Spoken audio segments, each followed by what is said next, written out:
evening, and welcome once again to the La Selva Beach Community Church and to this series on global spirituality. Tonight, we're looking at the path of Judaism, and I feel especially honored that our featured speaker is a clergy colleague of mine, Rabbi Paula from Temple Bethel. Last week, there was some discussion about where one could find meditation opportunities. And I thought I would mention again that the La Selva Beach Community Church hosts a meditation time on Tuesday at 8 a.m. And there is a meditation time at Resurrection Church at 8:30 on Saturday mornings. And actually, all the facilitators of those two groups are here tonight. Bob is one of the facilitators, Tom Lemkuhl, and Betty and Peter Michelozzi. Where are you? Right here. And some of you who are wanting to begin or continue the practice of meditation might want to stop by on Tuesday morning at 8 here or at Resurrection Church at 8:30 on Saturday. I had the pleasure of paging through Mary Oliver's new book of poems called 1,000 Mornings. And there's one poem that I thought was appropriate to what we're doing here. And so I'd like to share that with you. It's very short. It's called Poem of the One World. This morning, the beautiful white heron was floating along above the water. And then into the sky of this, the one world we all belong to, where everything sooner or later is a part of everything else, which thought made me feel for a little while quite beautiful myself. Bob? So tonight we turn our attention from India, the home of Buddhism and Hinduism, to the Middle East, which is the other major center of spiritual creativity in ancient times. In doing so, of course, we will immediately meet the Hebrew people, later known as the Jews. They were one of the smaller people of the Middle East. They were frequently threatened and sometimes overwhelmed by the larger empires of the region, Egypt, Assyria, Babylon, the Roman Empire, the Arab Empire, the Ottoman Empire, and last of all, the British Empire. They have a recorded history of something over 3,000 years. And during this time, the greatest of the many gifts that the Jews have given to the world was that of their understanding of God. It was an achievement that sustained Jewish identity in both ancient and modern times amid enormous persecution and difficulty, and it provided the foundation for both Christianity and Islam. What that means is that today, over half of the world's population has embraced a Jewish and essentially Jewish understanding of the divine. It is a remarkable achievement for a small people. Now, as a preface to Rabbi Paula's presentation, I'd like to highlight for you, by way of historical perspective, 5 major turning points, shall we say, in Jewish history that have shaped their religious or spiritual understanding and experience. The first is the Exodus. Insofar as it's a historical event, most historians say it occurred somewhere around 1300 BC. As you know, the Jewish traditions tell of an early migration from Mesopotamia to the land of Canaan under the leadership of Abraham. Those same traditions speak of tell us that somewhat later, a portion of those people fled to Egypt during a famine, where they were first enslaved, and later they miraculously escaped, wandered in the wilderness of the Sinai Desert for 40 years, and then found themselves in what is now Israel or Palestine, where they established a small state around 1000 BC. That state soon split in half. Well, not quite in half, but the northern part of it was called Israel, the southern part was called Judah. The Exodus story, the coming out of Egypt, provided the foundation for a good deal of Jewish religious understanding. In the first place, there was this notion of what you might call an implicit monotheism. During their wanderings in the desert, Moses got the 10 Commandments, the first of which is very familiar: "You shall have no other gods before me." You will notice that this is not quite a full-fledged monotheism. It does not deny the existence of other gods. It simply says that the Jews were to pour all of their religious understanding and devotion into the one God, Yahweh. Now, this was often a hard sell. The Jews were attracted to the deities of their neighbors, and the prophets were constantly calling them back from their idolatrous devotion to other gods and goddesses. But over time, the Jews, unlike most of their neighbors, began to pour all of their religious understanding, all of their religious experience into this notion of one God.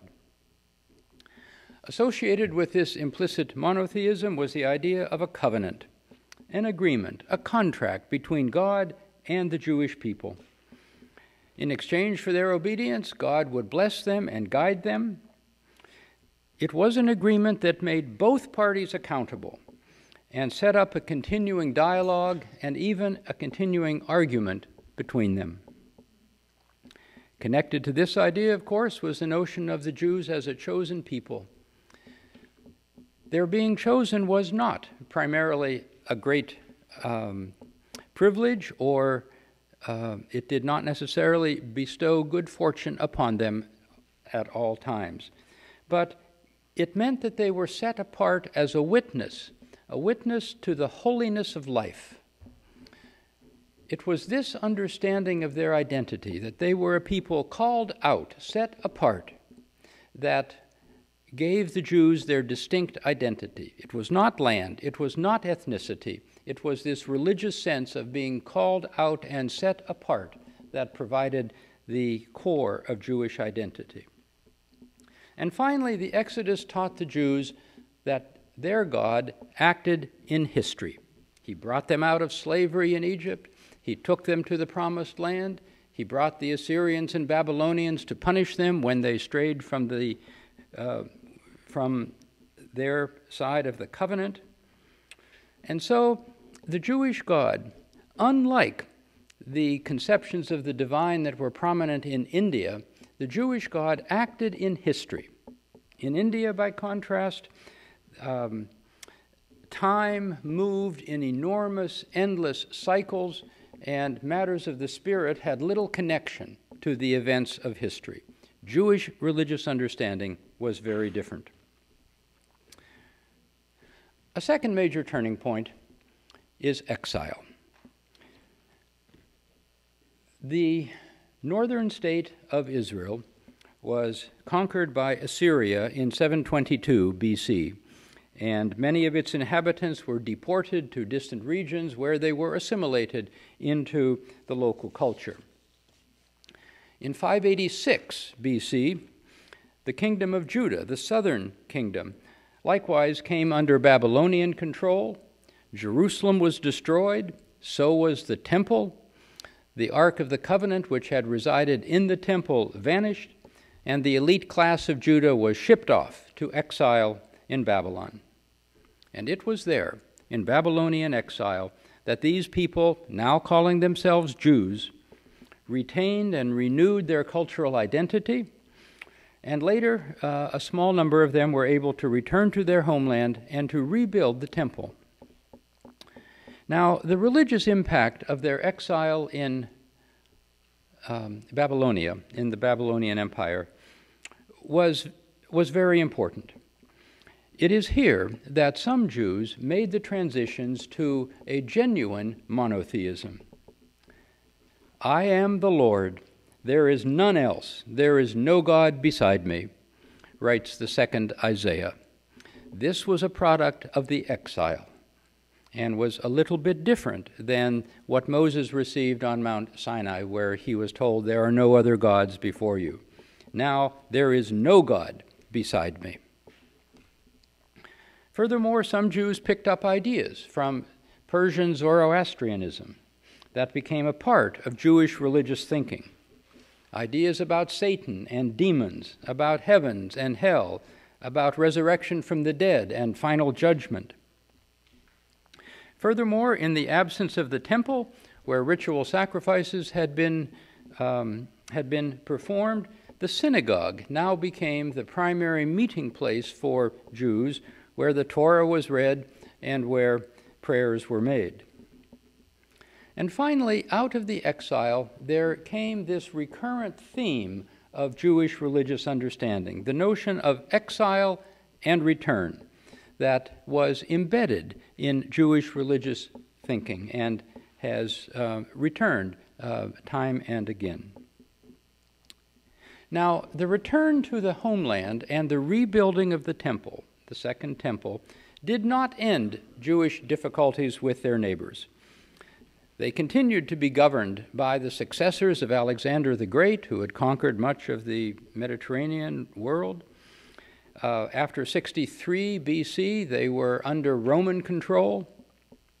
And then in 66 of the Common Era, of the Christian era, a massive revolt, a massive Jewish revolt against Roman occupation, gave rise to a brutal repression, to the destruction once again of Jerusalem, to the destruction once again of the Second Temple, and to the dispersion of most Jews to the Middle East, North Africa, Southern Europe, and elsewhere. From that point on, most Jews lived outside of the Promised Land until the middle of the 20th century. Now, in these new and often desperate circumstances, a somewhat new form of Judaism emerged, which has come to be called Rabbinic or Talmudic Judaism. Now, leadership moved from the priests, who offered sacrifices, to the teachers, to the rabbis, who offered teaching. The place of worship moved from the temple, which of course was no more, to the synagogue. And spiritual practice, which had previously focused substantially on ritual sacrifice, was now changed to focus much more on study, on good works, and on personal observation. The Hebrew Scriptures, what Christians know as the Old Testament, took final form during the 1st century, and the Talmud, this enormous compilation of Jewish laws, traditions, arguments, and commentaries, the Talmud was completed by somewhere around the 6th century, although many Jews say that the Talmud is never really completed. But it took a certain form. It's very long. Apparently, it runs to over 6,000 printed pages. And so there emerged in Rabbinic Judaism a tradition of study, of argument, of debate that became central to Jewish religious practice. This was not only an academic or an intellectual exercise, but also a spiritual one, because in this kind of study, students experienced God. After all, they were debating the only things that really mattered. And they came to find that God was to be found more often in the questions than in the answers. It was this form of Judaism, Rabbinic or Talmudic Judaism, that sustained Jews amid the persecutions, the pogroms, the expulsions that occurred in the centuries that followed. When most Jews lived under either Muslim or Christian rule, generally they fared a little better under Muslim rule than they did under the Christians, but in any event, it was this form of Judaism that sustained them in those conditions of exile, of diaspora, and of foreign rule.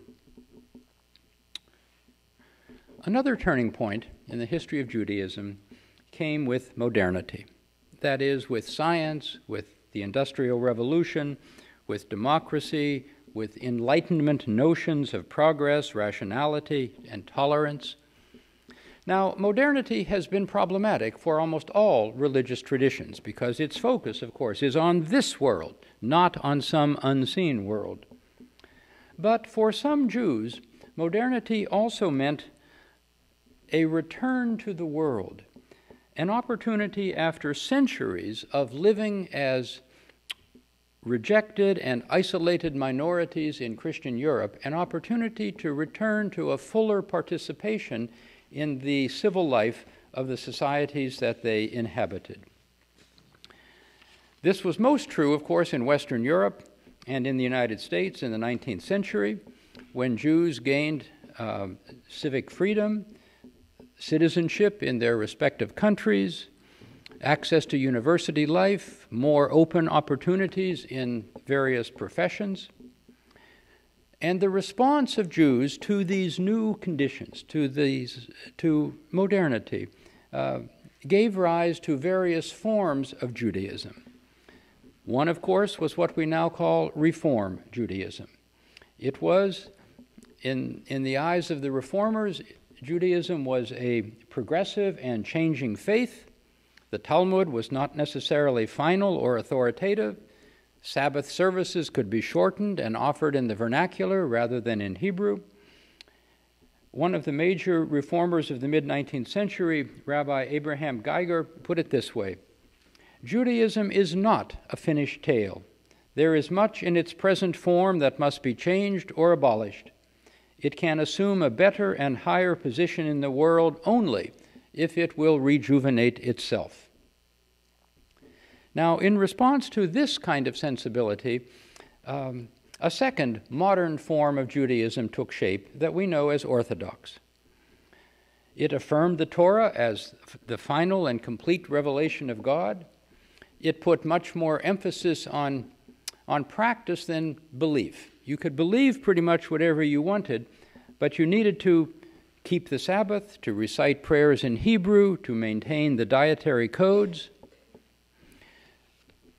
This was, in large measure, a reaction to the greater openness of the Reform Jews to the modern world. Conservative Judaism, as I understand it, lies somewhere between the Orthodox and the Reformers. And one final form of Judaism that emerged was that of Zionism. The Enlightenment and modernity, while it brought some greater freedom and opportunity to Jews, did not end anti-Semitism. In fact, there's a lot of evidence that anti-Semitism actually increased in parts of Europe during the 19th century. And in response to this continuation of anti-Semitism, some Jews began to feel that Jews could really only flourish if they had their own homeland. And in fact, if they could return to their ancient homeland. This Zionist notion took shape most decisively, I suppose, in a book that was published in 1896 by Theodor Herzl called The Jewish State. In short, the encounter with modernity fractured Judaism and gave rise to a number of different responses to modernity, which has and apparently continues to shape Jewish religious experience. A final turning point or major event in Jewish history, of course, was the Holocaust.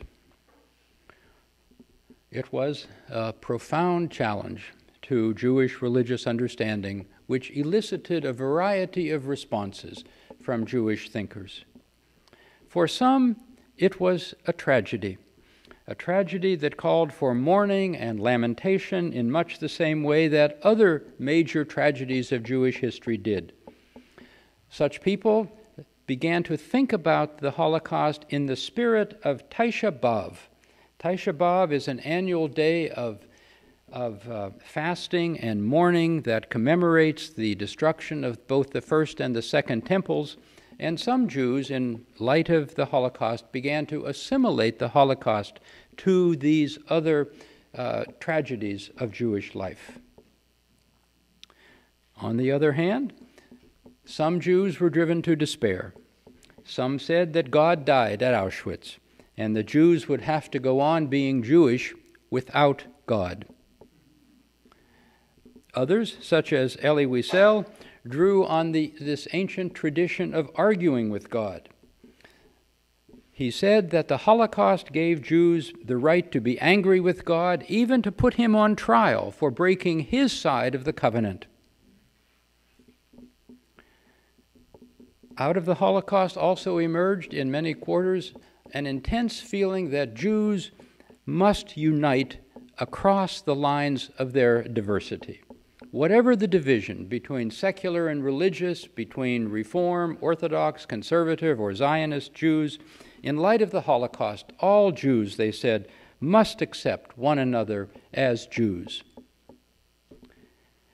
And a final response to the Holocaust, of course, grew out of the reestablishment of the State of Israel in 1948.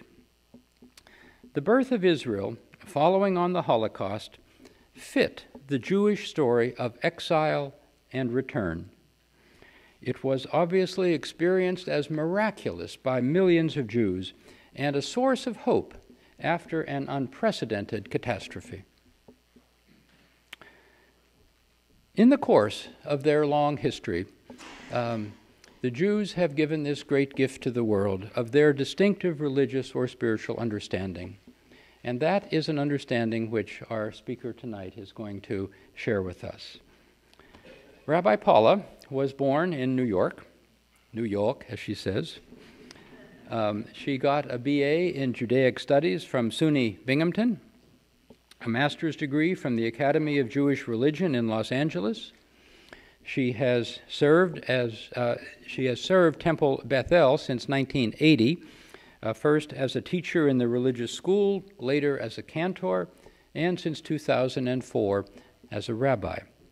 She has also been very active in interfaith work of all kinds in the Santa Cruz area, and so it is a delight to welcome Rabbi Paula for Marcus. inviting me here this evening. It's so nice to see such a full room.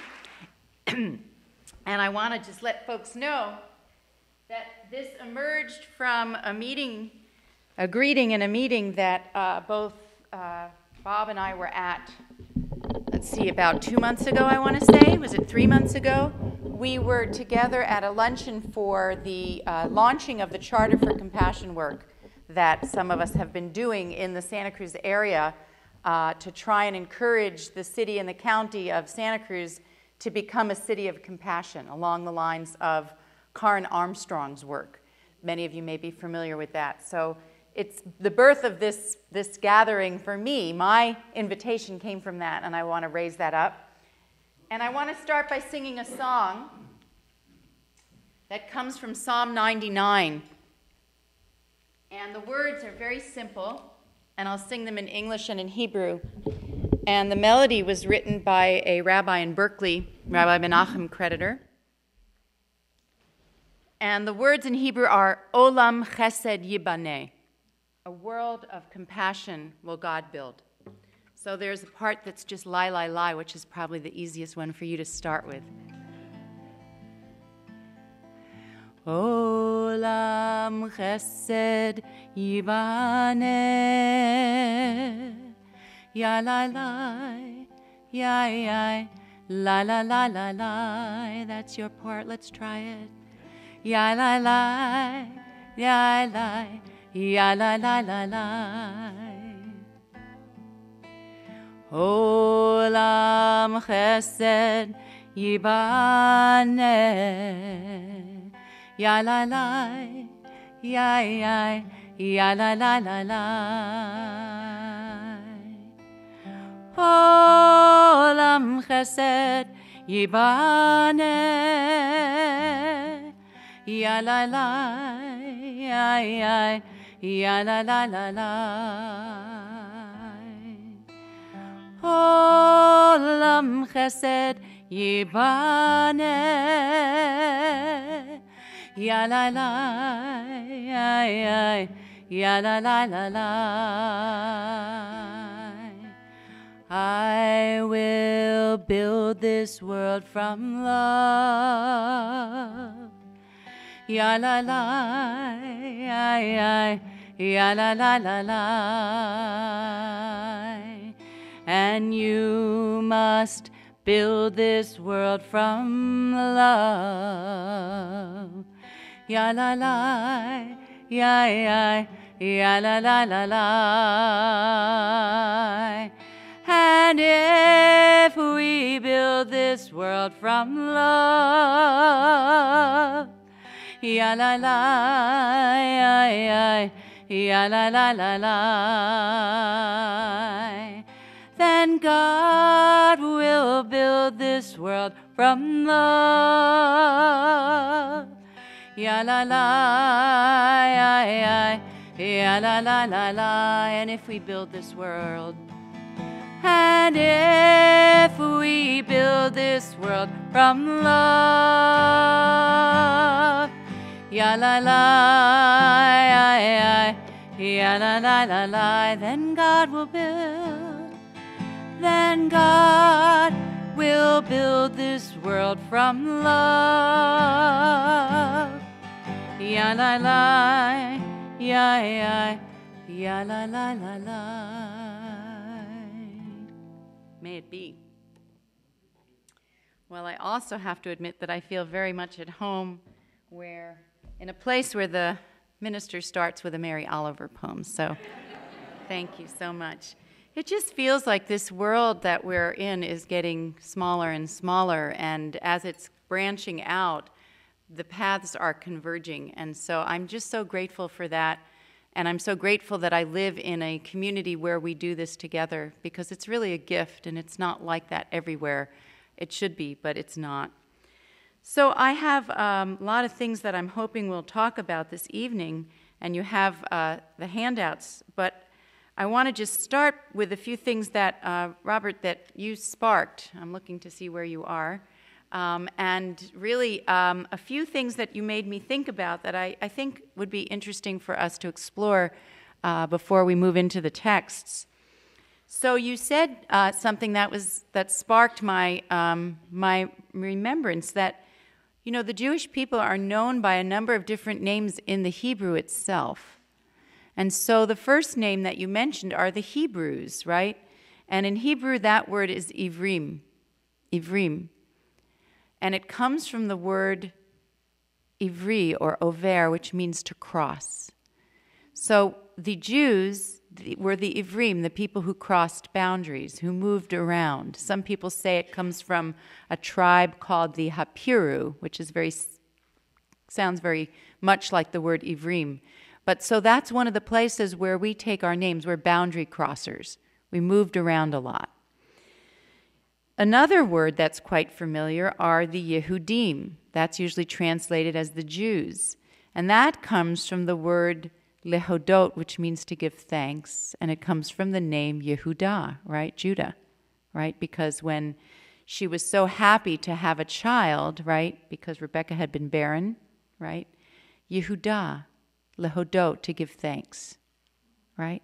So that's another name for us folks. So we're the boundary crossers, we're the people who give thanks. And the last one is the Israelites, right? You've heard that name for us in the text. And that's a really interesting name because that comes from the name that Jacob was given when his name was changed, right? When he had his wrestling match with, we don't really know, an Ish, which can be translated as a person, but was it an angel? Was it God? Was it Esau? We don't really know. But that word Yisrael is given, that name is given to Jacob because he wrestled with God and prevailed. Yisrael. So we are also known as the God wrestlers. So take your pick, right? The people who give thanks, the people who cross boundaries, the people who wrestle with the divine. So there's a choice that we get to make. And I would contend that at different times in my life, at least, I identify with different aspects of those names, right? Sometimes I'm the wrestler, sometimes I'm grateful, and sometimes I'm just crossing boundaries whenever I can. So I think that's a really interesting way that we're described. The other thing that I wanted to mention that Bob reminded me of is that word, when you talked about the chosen people, which some people like to say now Jews are the choosing people, right? Because we have to choose now, right? It wasn't always the case, but since the Enlightenment, as Bob pointed out, Jews have to identify as Jews. We aren't, some of us can pass, right? People don't necessarily know, but we have to choose Judaism now. But there's this word kadosh in the Hebrew language, which is usually translated as holy, right? So God says, you shall be holy because I, Adonai, your God, am holy. But that word kadosh doesn't just mean holy or sanctified, it means set apart. And that's where we get that idea of being a people who are kadosh, who are set apart, who have a particular purpose. And when I think about that idea of being chosen, and one of my teachers, Reb Zalman Schachter Shalomi, says, we are being chosen for our own destiny. All the peoples of the earth have a destiny that they're chosen for. And so when I say certain prayers that would say chosen from among the people, I'll usually in the Hebrew say chosen with the people, meaning we have other things that we're chosen to do. We have specific tasks. The last thing that I wanted to mention, because I think this was also related to what you talked about in terms of God being a God that acts in history, there are three themes that we find in the daily prayer service where we find God's presence. One is through creation. God is creator. The other is God as liberator, and that's what we talked about when Bob was talking about the Exodus being a foundational experience in Judaism. And the other is through revelation, Mount Sinai, where there was a covenant that was created between God and the people. So there's one more point that I want to make. You did such a beautiful job in terms of outlining modern responses to the Enlightenment through the creation and foundation of the Reform movement, which is the movement that I grew up in. So my own history, my own background is my grandparents, I grew up in New York. My grandparents weren't strictly Orthodox, but they went to an Orthodox synagogue in the Bronx, and they basically kept kosher, so they observed the dietary laws, and that was the form of Judaism that was most familiar to them. That was more like what they came from. But when I was growing up, my mom our family joined a Reform synagogue, and that was what I was most familiar with. And what I find so interesting about that is that in the beginning, I would say that Reform Judaism really was a rejection of all the old forms of Orthodox Judaism, of traditional Judaism, and that was such a strong rejection that I grew up not really knowing what traditional Judaism looked like. So here's one little example. Traditionally, Jews won't use electricity on the Sabbath, and that's taken from the idea that you don't do any work on the Sabbath, right? And so I grew up in a synagogue that used electricity on the Sabbath to such an extent that there was an ark that housed the Torah that the rabbi would press a button. And we didn't know. We thought he was God, right? You know, it just opened magically. But it took until I went off to college that I understood that traditionally Jews didn't really use electricity on the Sabbath. So I grew up in that context. And what I'd like to say is that over time, the Reform movement has gone back to say, wait a minute, we're supposed to be choosing the observances that speak to us, but we need to be more knowledgeable about what they are. So there's been more of a return to understanding what the tradition teaches. I came home from having been in college and discovering more forms of Judaism and wanted to wear a prayer shawl when I was praying, but nobody did that in my synagogue except the rabbis, and it looked kind of like a scarf, right? I came in with my big prayer shawl. My mom was like, oh, no, really? You're going to do that? So, you know, it just is interesting to see what rebellion looks like, right? in our time. So that's just a little bit of what I came from. But I also want to say that, you know, people say it's Reformed Judaism. It's not, because that would mean it's done. Reformed Judaism means it's still changing. And the other R's, there's other R movements now. There's Reconstructionist Judaism, and there's Renewal Judaism. So you see that there's this continuing idea that Judaism, it evolves. It does not stay the same. And I would say that that's part of why there are still Jews, right? I would say that's a piece of it. And even those people who reject traditional Judaism still believe that it's really important to study Talmud, and it's really important to study these debates, because now you know why Jews love to argue, right? It's been elevated into a form of, as Bob said, of study, but also of religious observance, right, in Jewish tradition. The fact that the Talmud is filled with instances of rabbis from hundreds of years apart arguing with each other, if you can imagine, right? There's generations that there's gaps between these different rabbis, but they'll find the argument and they'll pick it up and they'll start moving it forward. So it's a pretty interesting idea, I think, that Jews have come up with in terms of the evolution of debate and argument for the sake of heaven, by the way. So, we know we're called the people of the book. And as Bob so beautifully described, we have a number of sacred texts. And the Torah, the first 5 books of Moses, is really the foundational text, where we learn about God and we learn about our place in the world, ethics, from these texts.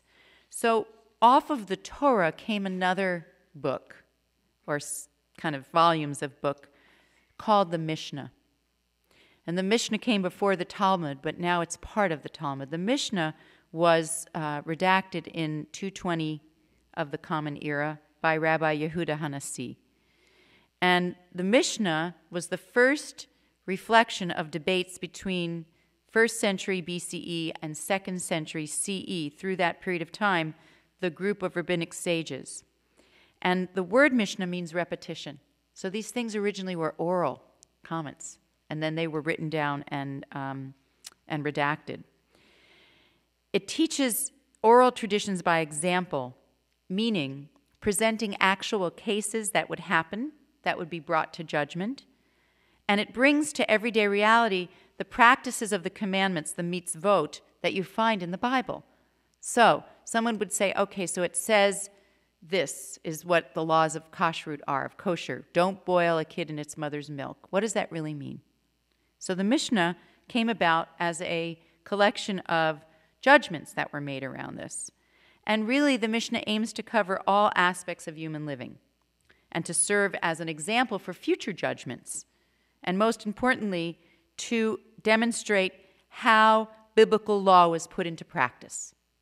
Where does, show me where it really works. How does this work? And it was really needed, as Bob mentioned, at the time when the Second Temple was destroyed, right? So the sacrifices were no longer. What are we going to do now? The Talmud came into being, as Bob mentioned, which is the Mishnah plus another piece called the Gemara in the 500 CE. And it contains opinions of thousands of rabbis on a variety of subjects, including law, ethics, philosophy, customs and practices, history, theology, lore. Okay, so here's what I'm going to explain. Some of what we find in the Talmud you would not expect to find. It's called Agadah, it's legends. For instance, there's a story in the Talmud that says 2 spirits are talking to each other in a cemetery. Okay? They're trying to figure out, what do the people who are still alive understand about the afterlife? So the rabbis explored theology through fantastic tales. And you wouldn't expect to find those kinds of tales in a book that also contains judgments and laws. But that's the breadth of the Talmud. So we're going to look at some pieces from the Talmud tonight. You also have the Midrash, okay? Now the Midrash means, the word doresh means to explain. So it's stories that investigate or study what's written in the Bible. And these are homiletic teachings on the Bible. There's different collections of Midrash. It's a way of interpreting biblical stories that goes beyond the simple representation of religious, legal, or moral teachings. It fills in the gaps left in the Bible, in the narrative regarding events and personalities that are only hinted at. So for instance, this week, every week Jews read a particular section of the first 5 books, split into 54 portions. So this week we're reading the section on the story of Noah and the flood. And there are a couple of details that are left out, wouldn't you say? Right? And the Midrash comes to explain what's left out.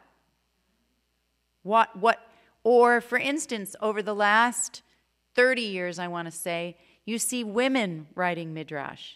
So the process of Midrash writing hasn't ended, right? Why, don't we hear Sarah's opinion about Abraham planning to sacrifice his son? So Midrash is explanation. And you have these classical collections of Midrash, but you also have modern Midrash. The last piece I want to talk about has to do with Hasidic texts, and that's the one form of Judaism that actually Bob didn't mention that I think is important to recognize. There was a mystical populist revival of Judaism that was initiated by Rabbi Israel ben Eliezer, commonly known the Baal Shem Tov, the master of the good name, that began in the 18th century in the Ukraine. The Baal Shem Tov had disciples that developed the philosophy in the early years of this movement, and from the 3rd generation, the select leadership took their different interpretations and dispersed them all over Eastern Europe, from Poland, Hungary, Romania to Lithuania and Russia. And it was really a reaction to the rabbinical narrow focus on what was seen as too detailed an understanding of Judaism, arguing over, for instance, how many angels are on the head of a pin, right? So the Hasidim came to say, wait a minute, there needs to be something that the people understand here. And so the Hasidim designed a very, I would say, psychological understanding of the teachings of the Torah, music, prayer through dance and movement, and really infusing everyday life with holiness. So you may actually, when you see representations of Jews in movies and such, they'll usually be Hasidic Jews. You'll see that they wear the same kind of clothing that was worn back in Poland and Russia in those years, in the 1900s and the 1800s. When you go to Israel, you'll see many Hasidic Jews. Go to New York, go to LA, right? Chabad, the Lubavitchers, is one of the largest group of Hasidim. In fact, we have 2 Chabad rabbis in Santa Cruz, believe it or not. Okay, so it's important also to know a little bit about the Hasidim, and their music has been spread all over the world. In fact, just an aside, last night I went to go hear Matisyahu play at the Catalyst, and he is a young man in his early 30s who has become quite popular in mainstream music. But he became Orthodox, he became Hasidic as a 20-year-old, and up until this last concert, I'd been seeing him for years, he dressed in Hasidic garb and was a practicing Orthodox Jew. So he's gone through a few changes these days. But it's quite interesting to see how he was able to become a crossover star given his practice. So I thought maybe now what we could do is move into the text, and you have the handouts, and you might find it interesting that I would start with an Elizabeth Barrett Browning piece when I'm talking about Jewish concepts of prayer, really Jewish concepts of God. Now, one thing I think is already clear, but it bears repeating, that Jews believe that God has to be experienced, not just talked about. One of the primary understandings we have of God was Jacob's experience of the ladder, right? We all know that dream of the ladder. And Jacob's experience of the wrestling. Why does Jacob have these experiences, right? When he wakes up from his dream of the ladder, he says, surely God was in this place, and I didn't know it. Which for us, I think, says, when do we realize that God is in this place, right? When do we come to a place of understanding God is in this place. Usually through difficulty, right? Usually through challenges. And we don't always feel it while we're in it. It's when we wake up that we recognize God was there. There's a beautiful section in the Torah where it says that Moses, after the incident with the golden calf, asks God, I want to see your face. And what does God say? No deal, buddy, right? You can't see my face. No one can see my face and live. But he says to Moses, God says to Moses, go hide in the cleft of a rock, and I'm going to pass before you, and what are you going to see? My back, right? That's the teaching. Oftentimes it's only afterwards that we feel God's presence. We feel God's back, right? God's passed by us. So the story that I think is the foundational story of Moses and Moses' relationship with God is, where's the first call come from? Where does Moses first encounter God? The burning bush, right? What happens? What's that story about? There's this bush. It's burning. How many bushes do we not see that are burning? That's the first question, right? How many times did he pass by that burning bush before he saw it, right? And so what he does is he takes off his shoes, a sign of his humility, right? And he engages with God. So I think that this text, let's just read it together. Elizabeth Barrett Browning, earth's crammed with heaven, and every bush afire with God. But only he who sees takes off his shoes. The rest sit around it and pluck blackberries. Right? I thought that was perfect understanding related to this story in the Torah of how God is present in our lives. And this is a core teaching in Judaism. But we're not always present to God. The great teacher, Abraham Joshua Heschel, may he rest in peace, said, God is in search of man. That was the name of one of his most famous books, and we're going to maybe get to a piece of that. God is looking for man. Now, if he were alive now, he would have said looking for man and women, right? Because he would have been a feminist. So I thought maybe what we could do now is to look at text number 1. I promised you we'd have a piece of Babylonian Talmud. Does someone want to stand up and read this text for us? It says, Text 1, Babylonian Talmud, Tractate Sota, page 14a. I have a brave volunteer to stand up. There's no Hebrew. Well, there's a little bit of Hebrew. Okay, come on, stand up. So what is this text teaching us? What does God expect from us?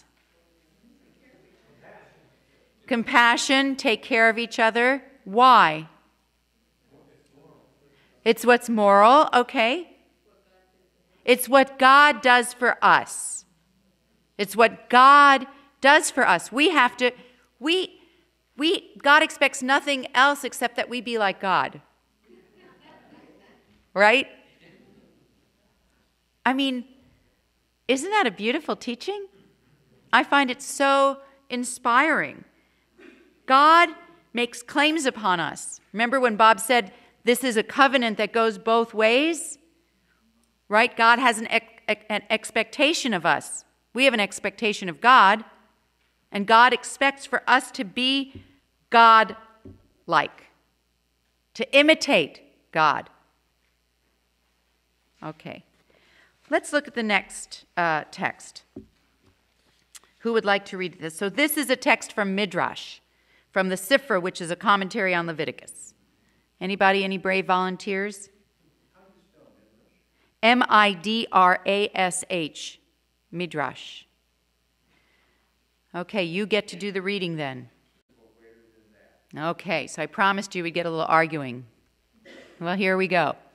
These two guys are arguing with each other. Rabbi Akiva says, love your neighbor as yourself. And Azai says, in the likeness of God, made he him. What do we have going on here? The principle is that we are created like God. right? And if we're created like God, of course you're going to love your neighbor because your neighbor is also created in the image of God, right? Right? So I will say that to love your neighbor as yourself appears many times in the Torah. So it's not like that's not an important teaching. But we have this idea that every human being is precious because we're like God. We're created in the divine image. Every single human being is precious because we contain that divine spark, right? And it says in the Talmud, whoever saves a single life saves the world, right? That's where this comes from, this idea that every life is precious. And it's also, I believe, another reason why, this is a political statement, but I'm going to make it anyway, far be it from me, that when we talk about the right for people to love each other, right? Gay marriage. Each person is created in the divine image, right? Each life is precious. And there's no mistakes. Good point. So let me go into what the Hebrew Bible contains. Let's just call it what it is. That'd be helpful. So we're talking mostly about the Torah, but in Hebrew the Bible is called the Tanakh, T-A-N-A-C-H. Torah, first 5 books, prophets, Nevi'im, and the writings, Ketuvim. So the way that it's sections, you find the Torah, right, is what's studied every week, but along with the section from the Torah, you also find a section from the prophets matched thematically to the section of Torah, okay? Taken out from either Amos or Isaiah or Zechariah. So Jews do study the prophets. I would say that as a Reformed Jew, the prophetic imperative was what was most stressed in my growing up, right? And I would say that classically, most people don't really study the prophets growing up, but the messages of the prophets, right? I can still remember different quotations from the prophets that the rabbi would teach about in his weekly sermons, because Reformed Judaism was a lot about social justice, and that really draws a lot upon the prophets, right? Because they're always calling the people not only not to practice idolatry, but to come back to the core teachings of Judaism, right? To clothe the naked, to feed the hungry, right? So I thank you for lifting that up, because the prophetic imperative is very important in Jewish understanding and practice. It's a lot of why we do what we do, right? Thank you. So let's move on to text number 4, because, again, we're talking about the question of what does God expect from us? To act like God, to be in the divine image. This is a really beautiful story. It's one of my favorites, actually. So who would like to read text number 4 on the bottom of the page? Great. Now you know why Jews are really good business people. What do we have going on here? First of all, let's go back to the beginning. Thank you. You read that so well. What do we have in the very beginning?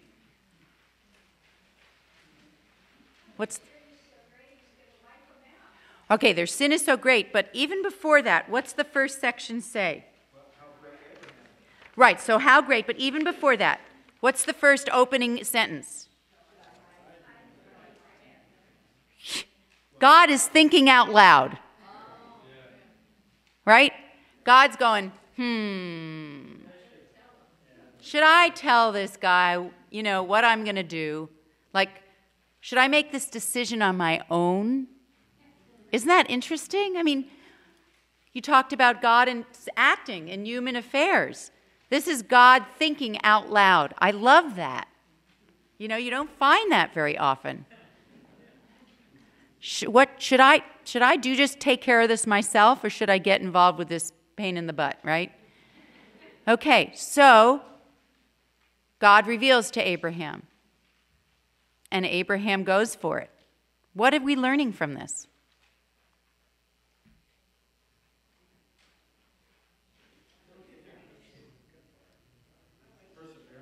Perseverance. I would say chutzpah. to argue with God. This is the father of the Jewish people, right? This is our exemplar.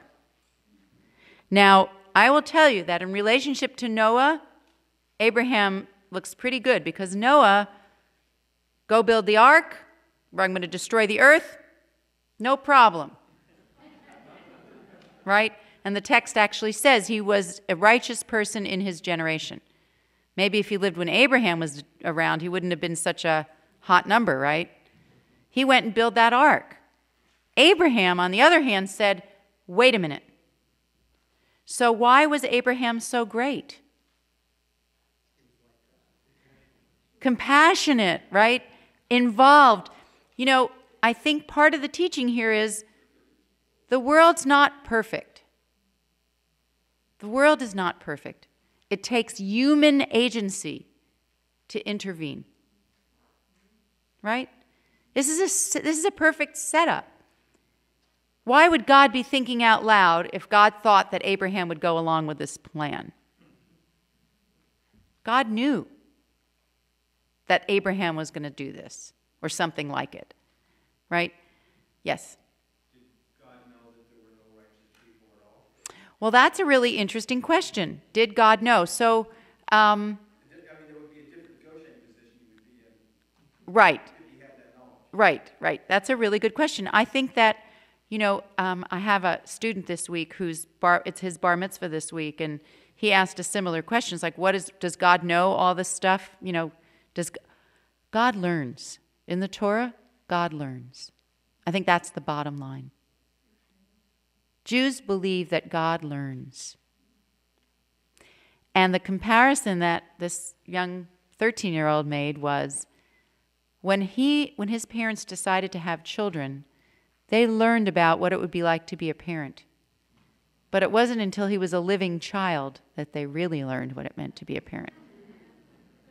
Right? So make that parallel with God. Isn't that great? I learned from all my students. I think that's a beautiful understanding. God changes in the text. We have a dynamic idea of what God is. And what Heschel also talks about is that God's withdrawn. If you trace the activity of God, you see God does what we call a contraction in human affairs. We get more and more responsibility over time, right? And Bob was talking about the Holocaust, and that's where the big question comes up, right? What's the balance between free will and God's will?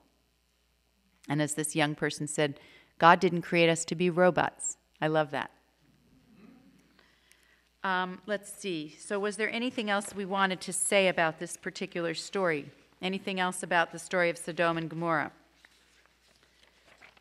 We know that their biggest problem in Sodom and Gomorrah was that they were not extending hospitality to the stranger, right? That was the big boo-boo. That was the big sin of Sodom and Gomorrah. I see a hand. Oh, great. Thank you. Yeah. 10 is a really magical number in Jewish tradition. So 10 is a prayer quorum. 10, you need 10, well, the Orthodox say you need 10 men, adult men, but in the more liberal forms of Judaism, you need 10 people to make up what we call a minyan. So there's certain prayers, like the mourner's prayer, that you don't say unless you have 10 people. There's certain gravitas to 10 in Jewish tradition.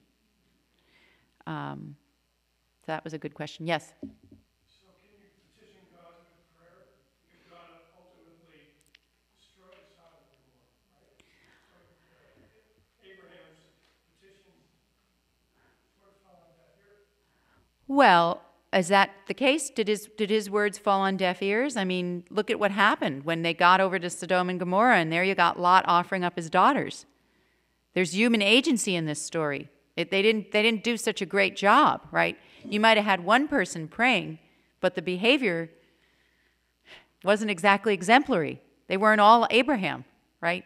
And Abraham did his best to try and save the town, but bad stuff was going down in that place, right? I mean, really, you should ask the question, too, about Noah, right?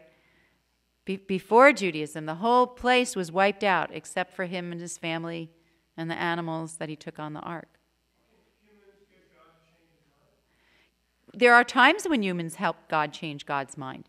So, for instance, let's look at the story of the golden calf. Moses is up there hanging out 40 days, right, with God, receiving the commandments. The people are really upset.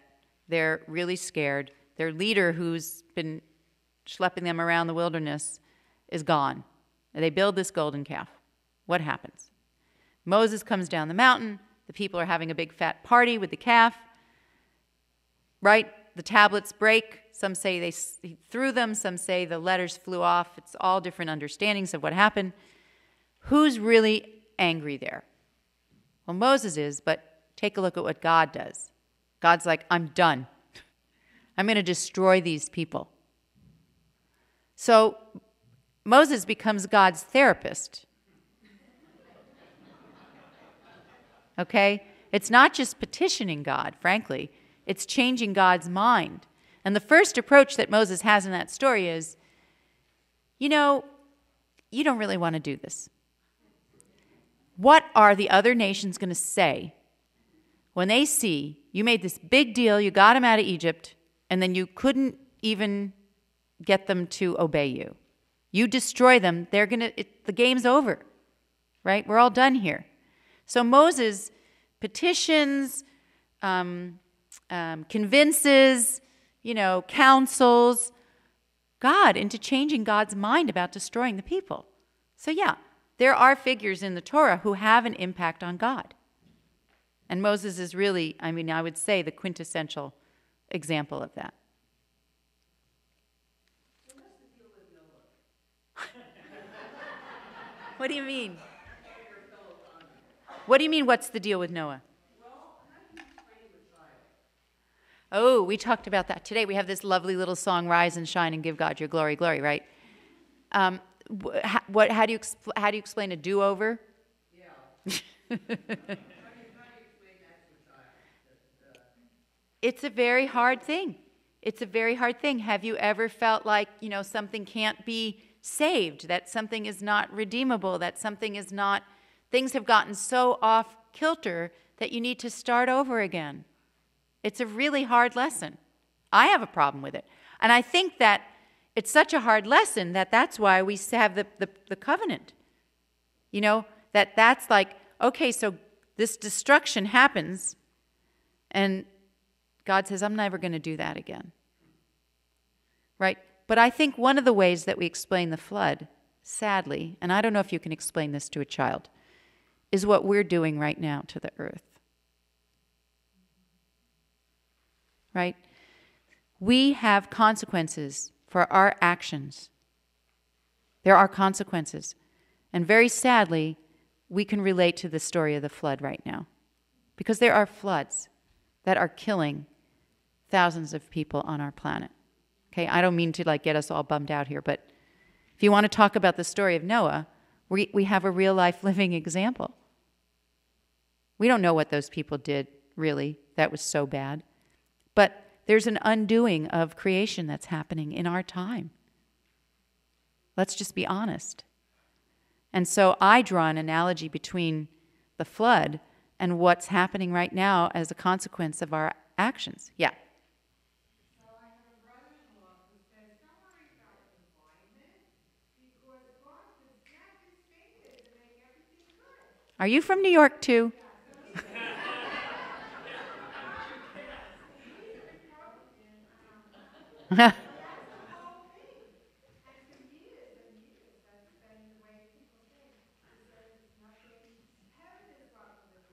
Well, yeah, don't blame us for that, because that's not a Jewish idea. No, I'm just kidding. No, how do you explain that? Some people, her brother-in-law, is that who it is, says, God will just snap God's fingers and it'll all be okay. This world doesn't really matter. The heaven is what really matters. And I don't know if I can really speak to that, because I don't believe that. I believe that this world does matter, and I think Jews do believe that this world matters and that there's not a great emphasis on the world to come, although in hard times, Jews have focused quite a bit on the coming of Messiah, right? So it's not like we don't have those ideas in Judaism, but it's not the focus. Life is here. Judaism isn't so much about what we believe, it's about what we do, right? Someone else have a hand back there? Yeah. That question, yeah. So there's a lot of biblical criticism that tries to integrate traditional understandings of Genesis and modern science. So if you're looking for some of the Jewish ideas about that, there are quite a few. There's a really wonderful book called Who Wrote the Bible? That's one possibility. There are also mystical understandings. You know, some people say that the Genesis story doesn't explain how the world was created, but why the world was created, to bring human beings into existence, to do good. And that's kind of an understanding that I would resonate with. And there are many Jews who really do integrate science and, you know, biblical narrative. There's one, his name is Danny Matt, and he's a teacher at Cal, and he's got a book called God and the Big Bang. You know, so there's a lot of ways in which mystical understandings of the creation story are consonant with some of the cosmological understandings, from physics that people have come up with. So I think there's been, even, you know, in traditional communities, there's been great efforts to try and understand the creation story, not as actual truth, but as a template. You know, what does it teach us about why the world was created and the ethics of how we're supposed to treat the earth? Yeah. Yes. I mean, some people say God is the breath of life. Okay? So if you take the four-letter word of God, which you usually pronounce as Yahweh, right? Isn't Yahweh the word that would usually be used? It comes from the Hebrew letters Yud, He, Vav, He. So they're impossible to pronounce. So I'll try. Did you hear my breathing? The breath of life. Some people that say that's what God is. But there's so many names for God, even in the Torah, in the Bible. Yud He Vav He is one of them. Elohim is another. El Shaddai is another. So there's all kinds of understandings of God, even in the Torah itself. And that has led to, right, modern biblical criticism saying that there's different authors of the Bible depending upon what name for God you see. There's the E, which is the Elohist. There's the J, which is the Yahwist, right? You can find that understanding, right, in modern biblical criticism. But the way that I usually talk about God, especially with young people, is to see God as this idea of a crystal that has many facets, right? And so there are different times in our lives when we experience God. And I think the question is not always so much what is God, but when is God? When do we feel that connection? That's the invitation that I give them to explore. When do we encounter God? And when we encounter God in that moment, what does it feel like to encounter God? God's kind of like love. You can't really see it, right? But you can feel it. Is that helpful? I don't know if I made it more or less confusing. Right. Well, and, you know, we just observed the holidays of Rosh Hashanah and Yom Kippur, right? And there's a very, there's a prayer that's repeated many times in the liturgy of the services, Avinu Malkeinu. And those words in Hebrew mean our Father, our King. Kind of gender biased, I would say, these days. But we could say our parent, our sovereign. Our parent, our sovereign. What's the teaching there? What's the paradox, I guess I should say? God is as close to us as a parent, right? The immanent, present God, which in rabbinic understanding is called the Shekhinah. The Shekhinah, which is the feminine aspect of God, coming from the word indwelling presence. And the transcendent, the sovereign, and everything in between. So my experience of God is usually is less of the transcendent presence. This is just me personally speaking. You know, I tend to be more along the lines of what Martin Buber described as God being in the encounter between people. That's where I find God's presence. So you can't ask what's the Jewish understanding of God, because there are, 10 Jews, 12 opinions. I mean, really. But they're based on text, right? So God says, build for me a sanctuary, and I will dwell either between you, within you, or among you, depending on how you translate the Hebrew. Right? So that's Buber's basis for God being in the encounter between you. That's what the tabernacle was. Well, the indwelling presence of God. I think if we're being honest, we all have to say that within our holy texts, there are pieces that we're not too thrilled with, whether you're reading the Christian Bible, the Quran, or the Jewish Bible. I don't relate to that image of God either, but I think at that time, when the Bible was, put together, totally. I mean, there were wars, there were tribes, there was fighting among the gods, there was fighting among the people, and we still have that. But I think that was very true to what was happening in the time. So I can say now I don't relate to that text, but from where it came from, absolutely. I mean, that's why it's there. I don't really like reading, okay, go into the land and wipe out all the people. That's not my favorite part. But it was there because that's what was happening at the time. And I have to accept that that's part of my text. That's not the part I want to lift up. But it's there, right? And I think in all of our holy texts, we have these parts that grew out of a particular period of time and place that I can't relate to either. People come to see me, and that's one of them that I like to have around. I thought we're getting towards the end here. I thought maybe what we could do is actually just read text number 8, because I think this answers some of what we've been coming to. And of course, I had prepared a lot more, but I think we've had a really interesting conversation, which is what I love. So let's see, who wants to read text number 8?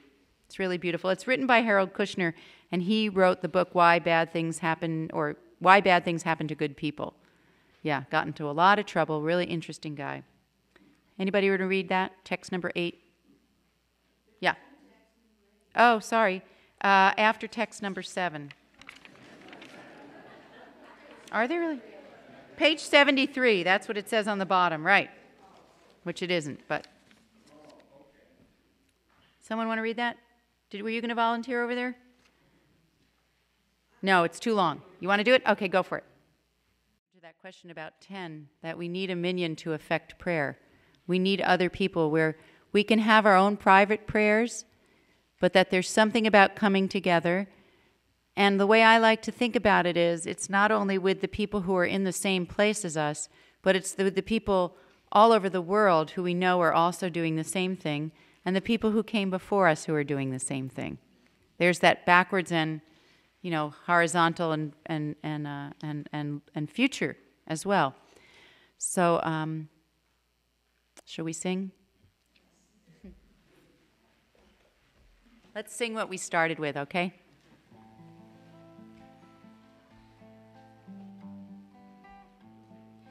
Olam chesed yibane, ya la la, ya ya, ya la la la la. Olam chesed yibane, ya la la, ya ya, la la la la. Olam chesed yibane, ya la la, ya ya, ya la la la la. Olam chesed yibane, ya la la, ya ya, ya la la la la. I will build this world from love. I will build this world from love. Ya la la, ya ya, ya la la la la. And you must build this world from love. You must build this world from love. Ya la la, ya ya, ya la la la la. And if we build this world, and if we build this world from love, ya la la, ya la la la la, then God will build this world from love. Ya la la, ya la la la la. And if we build this world from love, ya la la, ya la la la la, then God will build this world from love. Ya la la, ya la la la la. May it be so. Thank you.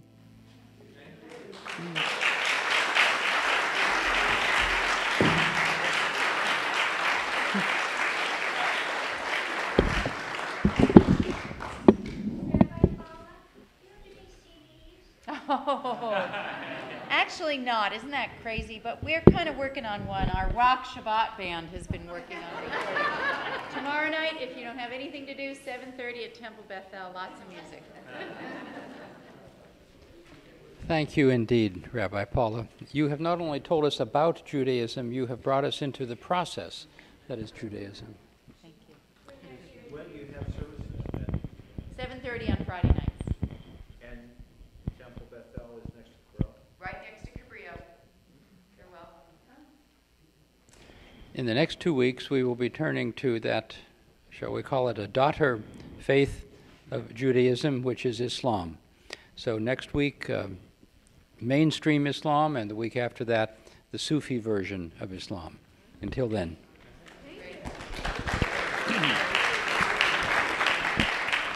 That is lovely. Oh, My thank you. goodness, and very different.